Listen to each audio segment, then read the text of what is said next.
What is going on, you guys? Welcome back to the channel. Today we're going to be working on day 2 of the EJ8 B series build. Now the list, we have it right here. I know what I'm going to be tackling, but you guys know me, man, always with the late start in the day, but today was actually for a very good reason. I've been out here with my homie Evan, and you guys may not know him. I did maybe shown him a few times in the last like 10 years or so, and he came by today and he you know, threw me an offer on the LSVTech CRX. So the homie Evan right here, this guy right here has been, you know, I guess a big fan for a long time, man. Honda Tech days. Oh yeah, dude. Yeah, then we became friends. Oh man, this guy, I'm telling you, if you guys been around on the channel when I had my gray EF sedan, my very first car, I've had that car for maybe 9 years, and this guy on Honda Tech has always wanted that car. But I was like, you know, I wasn't committed to selling the car because it was my first car. It was the only car I had. As I grew older, got a second car, third car, fourth car, whatever, and I got to that point in my life where I was like, I needed to move on to something different, and listed my EF sedan for sale. Tell me the first person that hit me up was this guy. But not only he hit me up, he actually gave me a trade deal. It wasn't a cash, it wasn't a cash transaction. He traded me my brown RT 4-wheel drive wagon. You don't remember that car? I remember that shit. Yeah, it had full big brake setup, S2K, like booster master. It had like, it had the it was 4-wheel drive, and like it was actually like a commercial car. That you guys put back. You guys put it back together, and then I made it my own. I drove around, I dailied it, and then I sold the wagon for my red CRX. So yeah. Anyway, so he came by and he was like, "Yo, I want this car because, you know, got a track day coming up. You know, Civic Cam wasn't cutting it anymore, and he needed something to keep up with what cars on the straightaways? GT4s, 46 M3. Damn, M3, all that crazy cars that he's been racing with. And he was like, you know what, I want to buy the whole car and you know, pull the swap out for a hatchback. For an EF hatchback, which is crazy because this engine was actually built for a future EF hatchback on this channel. But I got this car first, so I went into this car instead. You know what I'm saying? At the end of the day, I can build this engine again. At the end of the day, I can always do a hatch later down the road. Selling this engine with this car is not going to stop me of wanting to do an EF hatch later down the road. I'm still probably going to do one. If anything, it might be next on the list once all my shenanigans here are all said and done, and if not gone. So in this raining weather right now, we are pretty much prepping the car for your drive back up north. And right now we're just trying to beat the rain real quick. So we're going to get this all set up for him to be on his way, and then we'll pick back up with the EJ6. All right, bud. Stepping that B series a little bit, huh? A little bit. Yeah, a little bit. I mean, technically this guy was B series for a while, but he tracks his hatch with a OBD1 single cam, but he also has an EJ8 So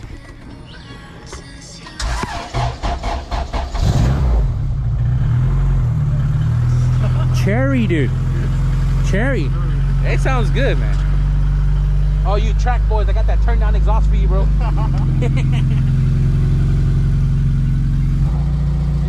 Yes, sir. Drive safe, my guy. Damn.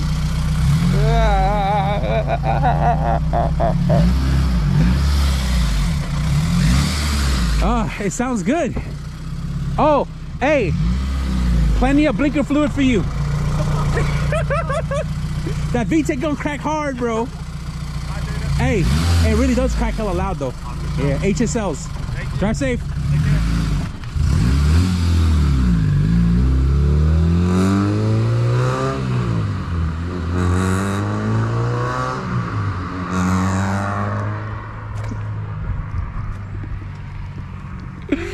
Oh, let's get back to this car. Shout out to the homie Evan for coming through and picking up the LSVTech CRX. He had a whole plan with this car. He thought about it for a whole week, and then he finally came through to swoop it. He's going to be taking the built LSV out of it to put into his track hatch, which has a single cam because he was tired of like not being able to keep up with some of the faster cars on the straights. So he's going to have fun with that motor. And he's also an EF head, so I know he's in good hands. But yeah, the LSVTech CRX, guys, is officially gone. So that means we're not going to be pulling swap out and doing whatever it is you guys been telling me to do for the longest time. Probably save that for sometimes in the future. All right, guys, so day 2 right here, a lot to do on the list. Just like the last video, I'm not going to talk about everything. I'm just going to go down this list and mark them off as I go. So we're going to start with everything that pertains to the engine. So in the back of the engine, we need to do the water pipe and a thermostat. Thermostat housing. We do have a thermostat inside, right? And then water pipe. Give this a little lubrication.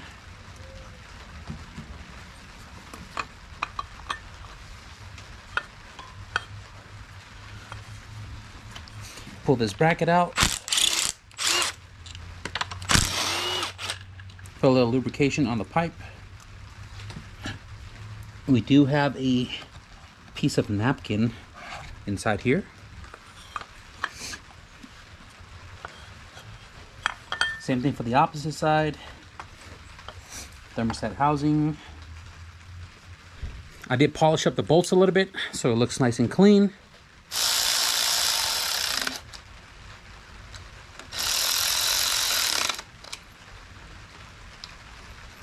Oil cooler hose. Connected. Got this PCV fitting right here. Need to put some RTV on it.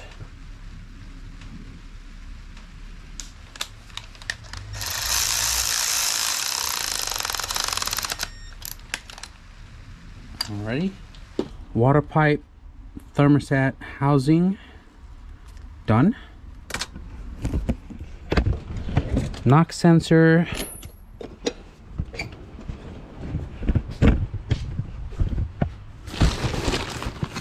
Right here. This doesn't really need any seals because this hole does not go through. It's literally a knock to detect knock, and nothing is going to leak out of that hole. What is this? 27? Snug 27?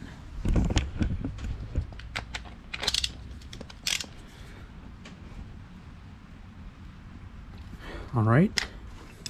When you guys paint blocks, you're not supposed to paint the mating location of the alternator just so it can get grounded out. But that paint's all chewed up already, so I'm not too worried about it.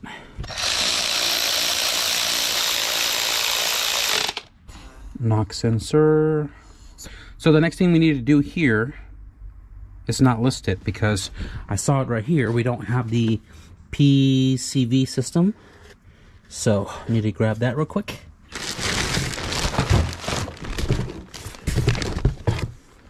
Here.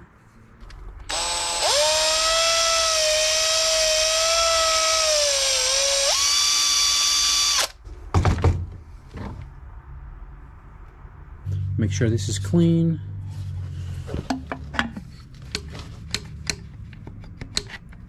This slips on.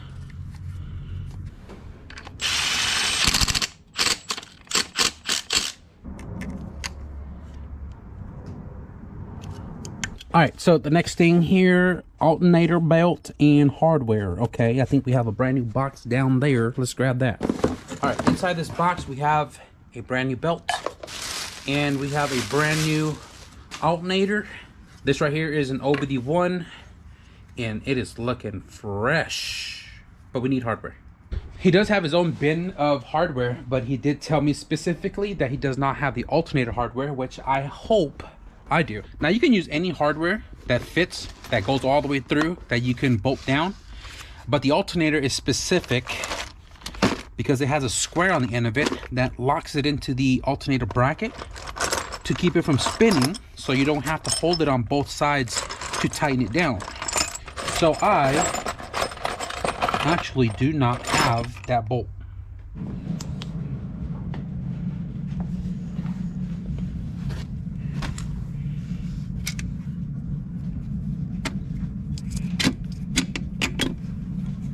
There we go. This bolt right here goes on the bottom, straight through. 14mm nut. Now it depends on which bracket you have for the upper alternator. Requires a specific 12mm bolt with like either a hook style or a like square shoulder. Yeah, this one's way too short. So because I don't have the other style alternator bolt, I'm just using a regular 12 mil with the nut. Micro V belt 4PK791.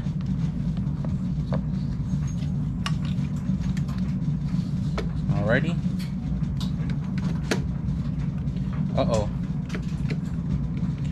Uh-oh. We are maxed out on the alternator and we are super loose. Both my B series here in the garage don't have an alternator belt, so we're gonna have to go to the parts store to grab one. So alternator and hardware, we still need a belt. I'm gonna go ahead and change out the oil filter before intake manifold and gasket.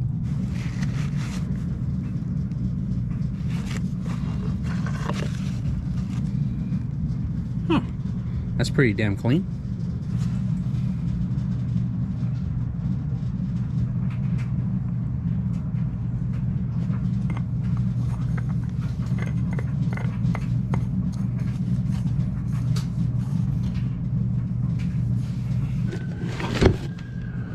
Skunk 2 thermal intake manifold gasket B18C 1. Can't forget all the napkins inside of here.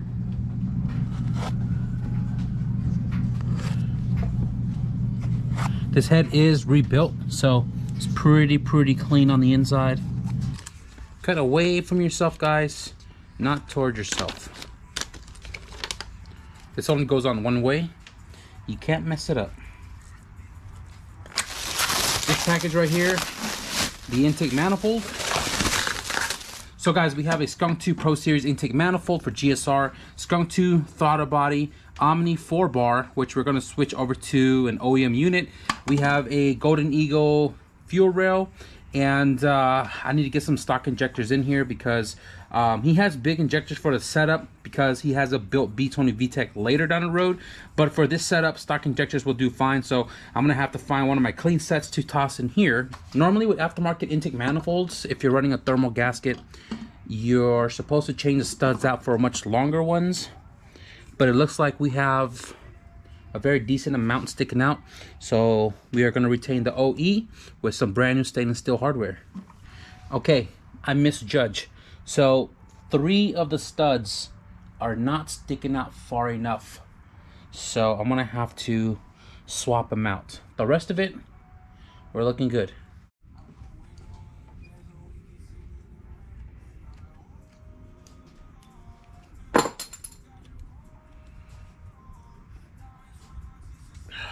I only needed to change 3 studs, and we only had 3 studs to change anyways, but the third one is it's kind of bent. So I found another stud in my bin.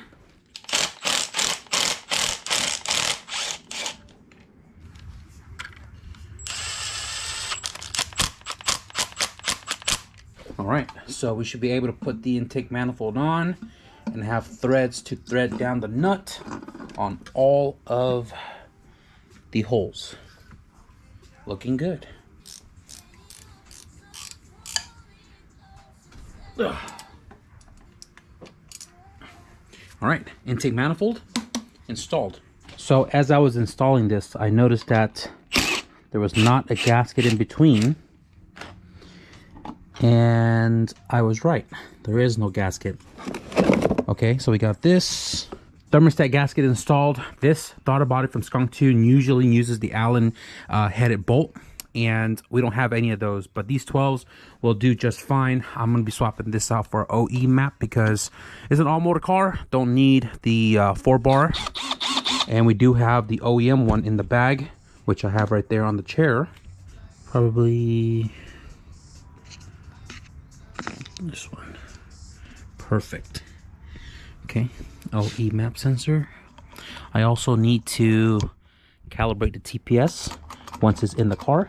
So I scrubbed this a little bit and I brake cleaned the inside here to get all the gunks and stuff out of it. O-ring looks pretty decent. I can kind of feel it past the surface of the outer air control valve.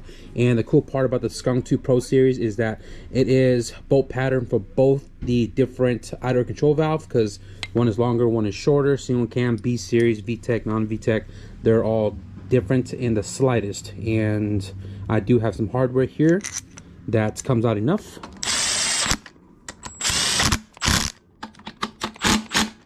And this one right here goes to the water pipe. So I went through my hose bin and I got almost all the hoses and vacuum lines that I need for the engine. A few of it I'm still missing, but I started making the list of everything that I need. Parts store run, junkyard run, storage unit run, and I'm going to be adding more to this because I can already see what else I'm going to be needing. So right here I'm going to check off intake manifold gasket, the manifold, oil filter, everything else is going to go on when the engine goes into the car. But for right now I can still do spark plugs, probably throw the slave on as well too, and engine harness. I'm going to go ahead and put the clutch slave on. Part numbers right there. So my 12mm tote is running out of hardware, and I need to go to the storage unit to go through my hardware bin to consolidate some more 12s. But I have these guys here that goes all the way through, comes out about 1/2 inch on the other side, which is plenty. I'm gonna put some grease in here first. Alrighty, got some grease on the pivot ball as well too.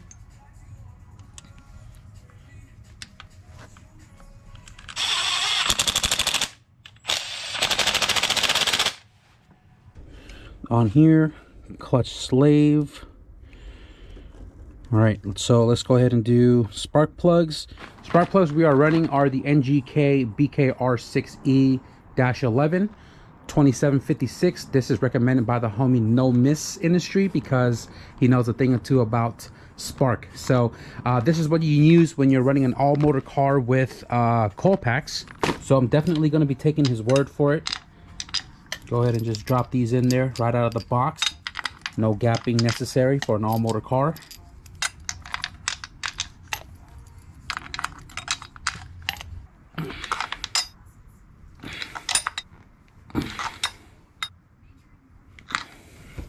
This has to be the box with the distributor because there's a bunch of ECUs in here and cop mini kit.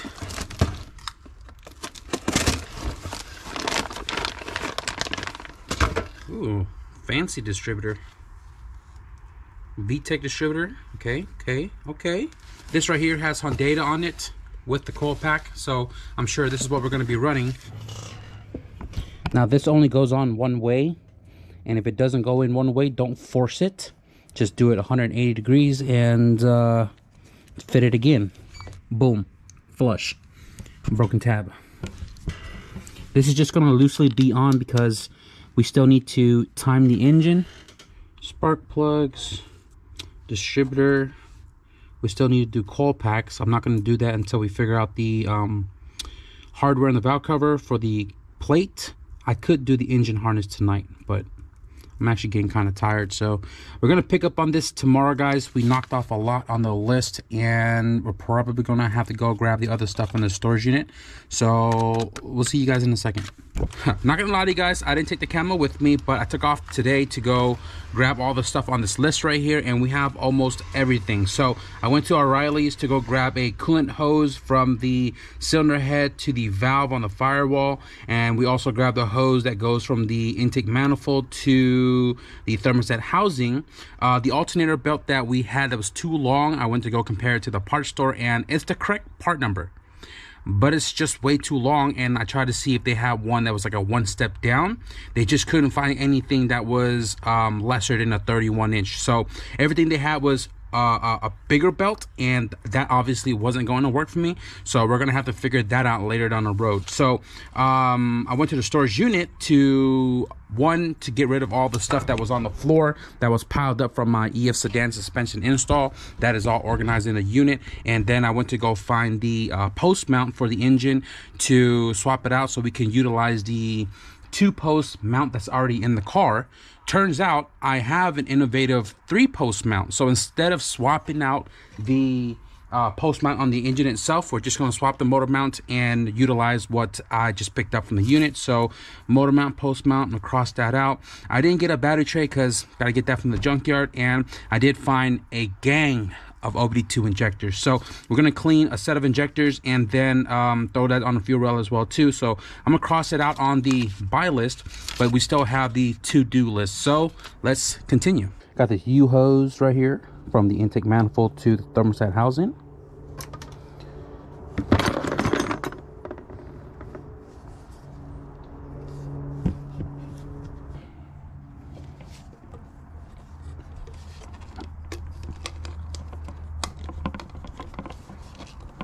All right, got that installed.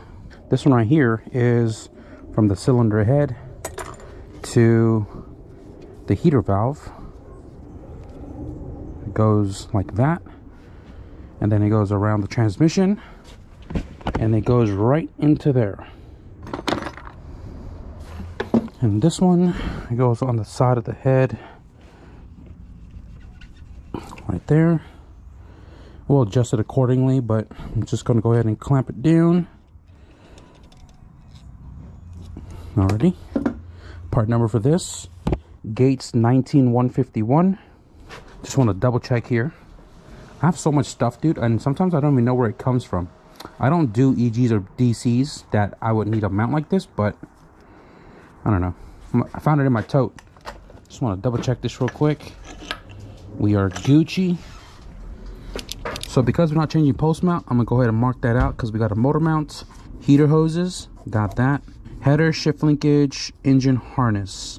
So we still got to do coil pack installation with the harness. So I'm probably gonna do, I don't know if we have a charge harness, but we do have the engine harness. So let's go ahead and grab that. So for this car, we're not gonna be rocking the OEM harness, old, crusty, gunky. It's literally in the back seat. But for this car, we're going to be rocking a brand new B-Series, D-Series tucked engine harness by the homie CJSWIRING. Shout out to Bernie for rocking with CJSWIRING throughout the years, because he's used them on his other cars as well too. And I've been rocking with CJSWIRING for like 15 plus years, and my wagon still has one of his first harnesses as well too. And I will say, man, great guy, great company, great product. And for me, for the most part, great customer service. I know I've mentioned this before, man, you know, rest in peace to the homie Carlos, and may his product live on forever. So this right here is brand new in the bag, and I'm not gonna lie to you guys, man, I ain't never got one of these bags before. I'm kind of jelly. But anyways, so this right here is a BD series engine harness, brand spanking new, and this will work in any chassis as long as you have the correct conversion harness. This one right here is correct for the EK, I can tell by the plugs right there, and then this one connects to the harness itself right here.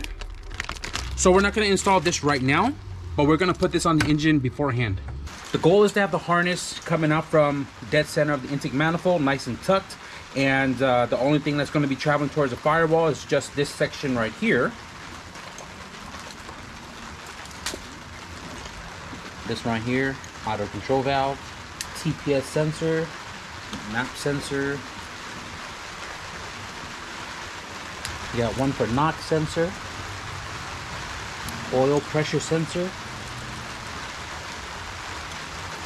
I noticed that this is an OBD2 plug because it's for an EK, but the alternator is an OBD1, so we're gonna have to like find a plug to tap in or buy the conversion harness. I think to keep it clean, order the conversion harness. I'm gonna have to add that to the list to do. These two right here are injectors, and then this one is IAT sensor. 1 and 2 injector, 3 and 4 over here. So we have the engine harness all tucked up and looking really nice. The only thing we're missing here is the alternator charge harness that goes from here to the passenger fuse box. I might end up just taking apart the factory engine harness that's in the back seat to pull the alternator harness out of it so we can route it in place. Aside from that, VSS plug right here, oxygen sensor right here, 2 extra wires for whatever input you want to put in, and injectors need to be plugged in right there. So when I went to the storage unit, I found another box of injectors, and I was able to source 2 sets of OBD2s. The OBD2s have these little like plug style with the little clips on the side, opposed to like a retaining clip like the OBD1 and OBD0. I'm using these 4 right here because these 4 had the plug in them, which means that I've taken them off of whatever engine and I didn't use them, probably because they are OBD2 plug, where my harness was probably OBD0, OBD1. I'm actually cleaning them right now, making it look nice and decent because the engine itself looks good. So I got 2 more to clean up, and then we'll get this on the fuel rail, secure the fuel rail, and then plug the rest of the harness up. Got the injectors all installed, guys, and I just took notice that this is a -6, and I believe we're keeping the stock fuel filter system, so I need to find a solution for this. Okay, so engine harness done. We'll still need charge harness, so these 2 circles I need to do. Shift linkage is already on the car, header can go on after, and it looks like we can put the engine into the engine bay now. So I'm gonna go through the box of motor mounts real quick to make sure we have everything, especially the hardware, before we put the engine into the engine bay. Cut away from yourself, not towards yourself. So this car has an EG subframe, which is usual. So the car has an EG subframe with an EG steering rack, and it's staying B series. Typically when you go K series and the EK, you use the EGDC to get a better axle angle and clearance. Because this is B series, I've searched the interweb trying to figure out which motor mounts and stuff will work, if it works. Just trying to figure out some of the options, and I really don't know. But we do have the EL1T bracket and the Integra 5-speed, right? So we're gonna figure out which one we're gonna need. I'm sure it's the Integra one, but we'll figure it out once we get into the car. And this right here is the transmission frame rail mount. The rear motor mount's already in the car on the subframe, and it looks like all of the hardware are here. So let's get the transmission mount on the frame rail.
It is literally 10:04 right now. I'm not gonna lie, I'm a little tired, but we got the engine planted in the bay, and we have the driver's side motor mount all secured except this one here, because I still need to wiggle the engine around. Now between both the rear T bracket, I didn't know which one that I grabbed. I just looked at the one that had the bolts that were further apart, because the EG subframe places the mount further back, and it looks like whichever one did I grab, probably the Integra one, it fitted perfectly. All the bolts are secured into place, and just the rear mount is loosened up because, again, a little wiggle room. And then I forgot the EK chassis has this transmission bracket that bolts up to the mount that's bolted to the frame rail. So we are currently strapped down right here just to have the engine, you know, suspended. And I do have this bracket in the storage. I literally had it in my hand today, and I was like, well, I don't need this because, you know, I got the other mount that I needed, the mount for the driver's side. This is the passenger side. So I put it away, and now just realizing I actually do need it. So I'm gonna have to go back to the unit to grab the bracket here so we can secure the transmission side, and then we can secure the entire bolt for the motor mounts. But aside from that, after getting it hung, I started doing all the little things like, you know, putting in the return line, secure it down with some hose clamps. Throttle cable bracket surprisingly fits, and the cable actually reaches perfectly to the throttle body with some slack. So I need to figure out a throttle cable bracket right there. Got this all hooked up. On the other side, I did pretty much the heater hoses. That's all connected. This one's connected, and man, we're slowly moving along. You can see the engine harness kind of routed behind the firewall, and it's going to be perfect into this hole. I'm gonna have to pull the factory harness to get the grommet off of it, and run this harness through the grommet, and then bolt it up to the firewall there to make it weatherproof. What I wanted, even though this radiator hose right here fits perfectly, we do have some brand new red labels, and they are P72, and you know, we may as well use them because we have it, right?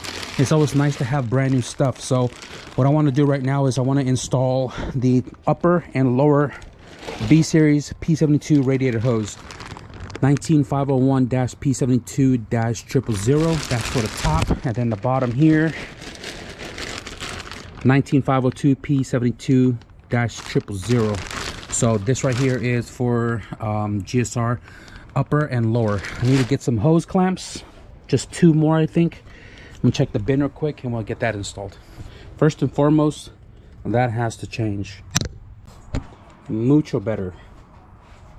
I'm gonna be using pressure clamps for the bottom hose because I don't have any more worm clamp. But this is all motor, so you're really not gonna need the worm clamps to hold some pressure down.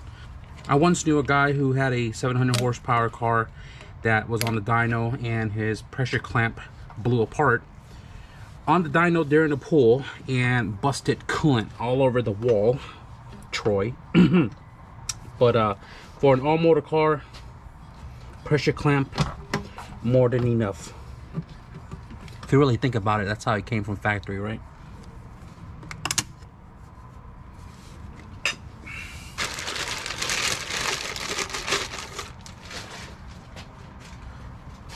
Man, this thing's so fresh, dude. The top one I am going to be using worm clamps because I only have 2.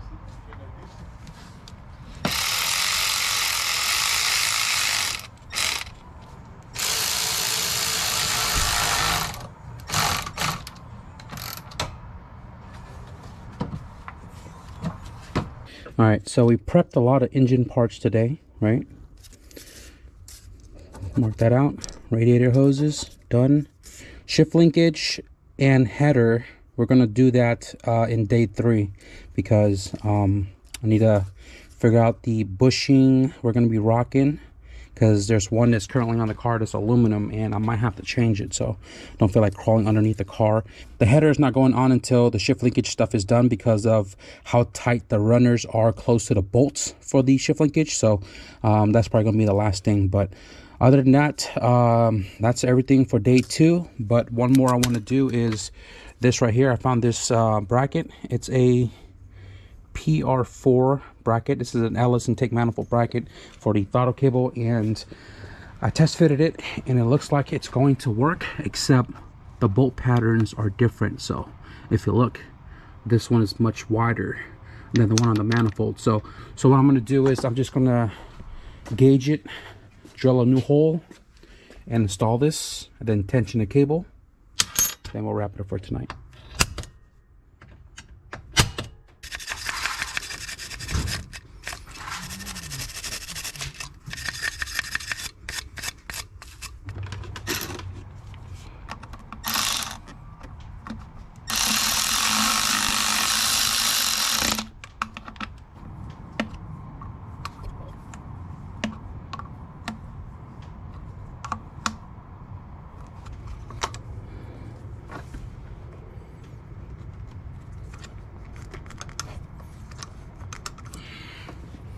And there we go.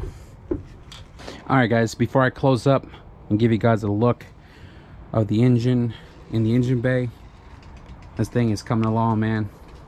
I just texted my buddy Bernie, and he is more stoked than I'll ever know. I think maybe, I don't know, maybe like 2 more days and this thing should be on the ground ready to rock and roll. So we're gonna actually, I gotta put this on the valve cover because this thing is way too fresh. So I'm gonna go ahead and just cover that up. But I think we're gonna wrap it up for tonight, guys. We did quite a lot, and everything that we didn't do here, I did add it over to day 3, so that way I'll remember to, you know, do the stuff we didn't do today. But regardless, we made a ton of progress. Obviously we started a little late today, guys, and that means I'd stay up late to complete all the tasks, or at least majority of it. Progress is better than no progress. Day 2, we got a lot done.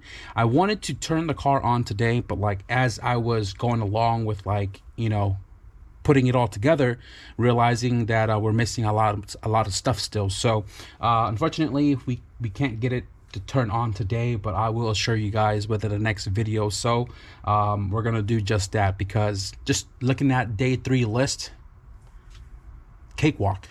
We literally did all this stuff on the EF sedan. So as soon as we get all the parts that we're still currently missing and we get the car fired over, it's gonna be smooth sail. So anyways, we're gonna wrap it up right here. I still gotta clean up. I gotta, you know, clean myself up as well too, and I gotta edit a long video tonight, and I hope I don't pass out, but I already see that I'm gonna pass out on my chair probably like 2 or 3 times. Probably not gonna finish till tomorrow morning. But anyways, guys, I hope you enjoyed the progress on the homie Bernie's EJ6 build with a GSR swap. I hope you guys are enjoying this little series, because I know my friend is stoked about having his car finally up and going. So we're gonna wrap it up for this video right here, guys. I hope you enjoyed the progress update on the B series EJ6 build. If you guys did, be sure to leave a thumbs up, and if you guys want to stick around for the first startup of this swap, be sure to hit the subscribe button. But with that being said, thank you guys for watching, and I'll see you guys in the next video. Peace.